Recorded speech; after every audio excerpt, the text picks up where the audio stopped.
प्रधानमंत्री नरेंद्र मोदी के जिस अनोखे फॉर्मूले की मैं बात कर रहा हूं, उसे समझने के लिए आपको काशी विश्वनाथ मंदिर में हुए कायाकल्प से 1 साल में आए बदलाव को समझना होगा।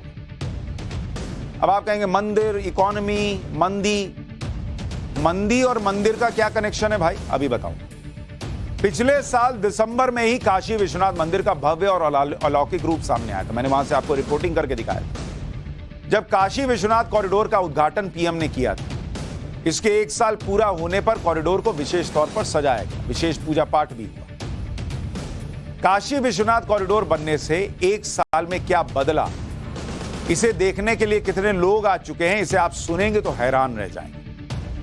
कोरोना काल से पहले एक दिन औसतन 20-30 हजार लोग काशी विश्वनाथ मंदिर आते, औसतन एक डे में। अगर इसको आपको बताऊं,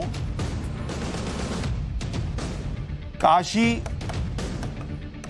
विश्वनाथ मंदिर का बता रहा हूं, कोरोना से पहले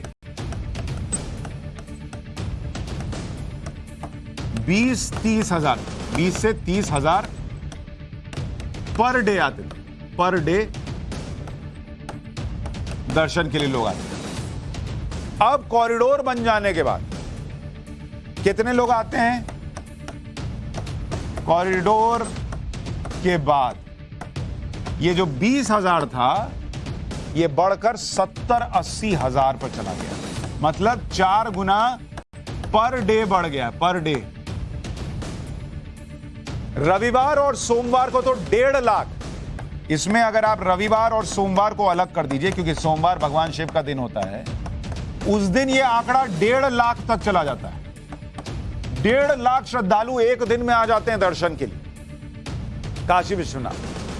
सावन के 4 हफ्तों में, सावन का जो 4 हफ्ता था, उसमें कितने श्रद्धालु आए आपको पता है?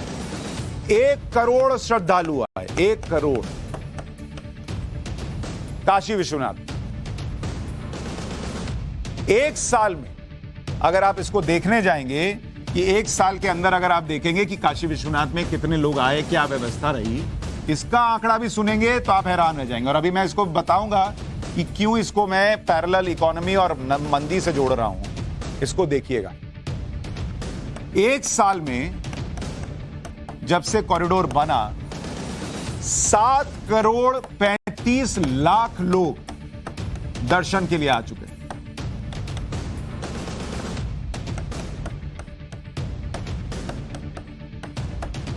सात करोड़ 35 लाख। इनमें एक मैं भी हूं, मैं भी दर्शन करके आ चुका हूं। 7 करोड़ 35 लाख, इतनी तो कई देशों की आबादी नहीं है बॉस। फ्रांस की आबादी कितनी है आपको पता है? फ्रांस की आबादी है 6 करोड़। 6 करोड़ लोग फ्रांस में रहते हैं। मतलब फ्रांस से ज्यादा लोग, पूरे फ्रांस से ज्यादा लोग काशी विश्वनाथ के दर्शन करके चले आए जब से कॉरिडोर बना। ऑस्ट्रेलिया, एक देश देखिए, ऑस्ट्रेलिया की आबादी कितनी है? 2 करोड़ 60 लाख, 2.6 करोड़। यानी 3 ऑस्ट्रेलिया मिला लीजिए। पूरा ऑस्ट्रेलिया 3 बार आकर काशी विश्वनाथ देखकर जाएगा। उतना 1 साल के अंदर काशी विश्वनाथ में लोग दर्शन करके जा चुके हैं, 1 साल में। जाहिर है जब मंदिर में श्रद्धालुओं की संख्या बढ़ी है तो उस हिसाब से मंदिर में दान और चढ़ावा भी आया है। श्रद्धालुओं ने मंदिर में बीते 1 साल में 50 करोड़ रुपए चढ़ाए। इनमें दान पेटी में डाली गई रकम, ऑनलाइन चढ़ावा और ऑनलाइन सुविधाओं की रकम शामिल, जबकि 50 करोड़ रुपए कीमत का सोना, चांदी दान किया गया। मंदिर में 1 साल के अंदर 60 किलो सोना, 10 किलो चांदी और 1500 किलो तांबा श्रद्धालुओं की ओर से चढ़ाया गया। कुल मिलाएं तो बीते 1 साल में काशी विश्वनाथ मंदिर में 100 करोड़ रुपए तो सीधे सीधे दान से आ चुके हैं। यह आंकड़ा 2020-21 के मुकाबले 500% ज्यादा है। 500% ज्यादा लोग आ रहे हैं, ज्यादा चढ़ावा चढ़ रहा है। एक बार कॉरिडोर से जो लोग जुड़े हुए हैं, एक बार उनको सुनिए, फिर आगे बताऊंगा कि कैसे यह फॉर्मूला नरेंद्र मोदी का मंदी को भी दूर रखेगा और पैरेलल इकोनॉमी चला रहा है। पहले लोगों को सुनिए। ये 1 साल की जो यात्रा थी बाबा विश्वनाथ धाम के लोकार्पण की, निश्चित रूप से काशी के लिए और काशी विश्वनाथ धाम के लिए एक अद्वितीय यात्रा थी। इस दौरान लगभग 7 करोड़ के ऊपर लोगों ने दर्शन किए। साथ ही साथ हमारी ऑनलाइन सर्विसेज जो थी, सेवाएं थी, उनमें भी बढ़ोतरी हुई। उसमें भी काफ़ी अच्छी संख्या में जितने श्रद्धालु आए उसके 20 है वो हमारी ऑनलाइन चीज़ों को भी देखा। हमने लोगों से सुझाव मांगे कि कैसे इसको बेहतर कर सकते हैं, उनको धरातल पर लागू करने का भी प्रयास किया। अब आप सोचिए, अगर काशी कॉरिडोर ना बनता तो क्या यह बदलाव आता? क्या यह पैरेलल अर्थव्यवस्था खड़ी होती? भाई, इस देश के अंदर लोग क्या बोलते हैं कि लोग कितनी भी मजबूरी में रहें, शादी ब्याह में तो खर्च करते ही करते हैं। तो शादी ब्याह का जो बिजनेस करता है वो उसका काम चलता रहता है। अब एक 100, 200, 1000 साल में एक कोई कोरोना आ जाए तो वो अलग बात है, जिसमें लॉकडाउन लग जाए, देश बंद हो जाए। उसके अलावा वो काम चलता रहता है, वो रुकता नहीं। उसी तरह से इस देश के अंदर जिसके पास पैसा है वो भगवान का धन्यवाद करने मंदिर जाता है, जिसके पास पैसा नहीं है वो मांगने मंदिर जाता है। लेकिन यह बात कितने लोग समझते हैं कि मंदिर में दर्शन से, ईश्वर से कनेक्ट, सांस्कृतिक विरासत के साथ साथ एक पैरेलल इकोनॉमी चल सकती है? कितने लोगों को यह समझ में आता है कि इससे अपनी सांस्कृतिक विरासत बचाने के साथ साथ देश को मंदी जैसी चीजों से बचाया जा सकता है? क्योंकि इन चीजों में मंदी नहीं आती। जिसके घर मंदी आएगी वो भी तो मंदिर ही जाएगा भाई। और आप तो अभी सिर्फ 100 करोड़ का चढ़ावा सोच रहे हैं। अभी तो आपने आसपास जो इकोनॉमी बढ़ी है उसके बारे में सोचा ही नहीं। सोचिए, वही कॉरिडोर है जो बन रहा था तो विपक्ष और कुछ संगठन सवाल उठा रहे थे कि काशी की प्राचीन परंपरा को तहस नहस कर दिया। यही लोग कहते थे कि काशी की धार्मिक पहचान को नुकसान पहुंचाया जा रहा है, क्योंकि कॉरिडोर बनाने के लिए छोटी बड़ी करीब 300 इमारतों को तोड़ना था। अगर इन्हीं के हिसाब से चलते तो कॉरिडोर ना बनता और आज जो इतनी बड़ी संख्या में लोग आ रहे हैं, आज जिस तरह से चढ़ावा आ रहा है, वो सब ना हो। और मैं कह रहा हूं, चढ़ावा तो भूल जाइए। जो लोग वाराणसी में रहते हैं या फिर जो लोग कॉरिडोर बनने से पहले और बाद में दोनों समय में काशी विश्वनाथ मंदिर गए, वो जानते हैं कि मंदिर परिसर पहले कैसा था और अब कैसा है। 7-8 साल पहले काशी विश्वनाथ मंदिर जाने के लिए इन तंग गलियों से गुजरना पड़ता था। लेकिन अब जो कॉरिडोर है, खुला है, बेहद सुंदर है। कॉरिडोर की झलक पाने के लिए पहले के मुकाबले कहीं ज्यादा श्रद्धालु आ रहे हैं। श्रद्धालुओं को काशी विश्वनाथ कॉरिडोर का भव्य स्वरूप खूब पसंद आ रहा है। पहले कुछ श्रद्धालुओं की बात सुनिए, फिर बताऊंगा कि काशी में लोगों की जिंदगी कैसे बदल गई इस पैरेलल इकोनॉमी से। साल भर पहले मोदी जी ने इसका उद्घाटन किया था और मुझे बहुत मतलब अद्भुत आनंद आया है। और मैं चाहूंगी कि मोदी जी हर ज्योतिर्लिंग को इसी तरह सजाएं और उनका भगवान पे, भोलेनाथ का आशीर्वाद उन पे है।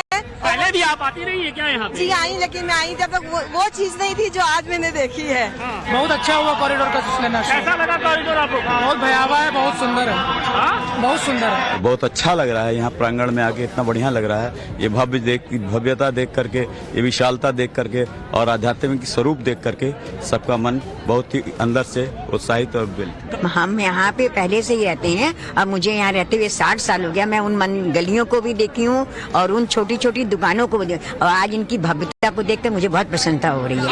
बहुत अच्छा किया।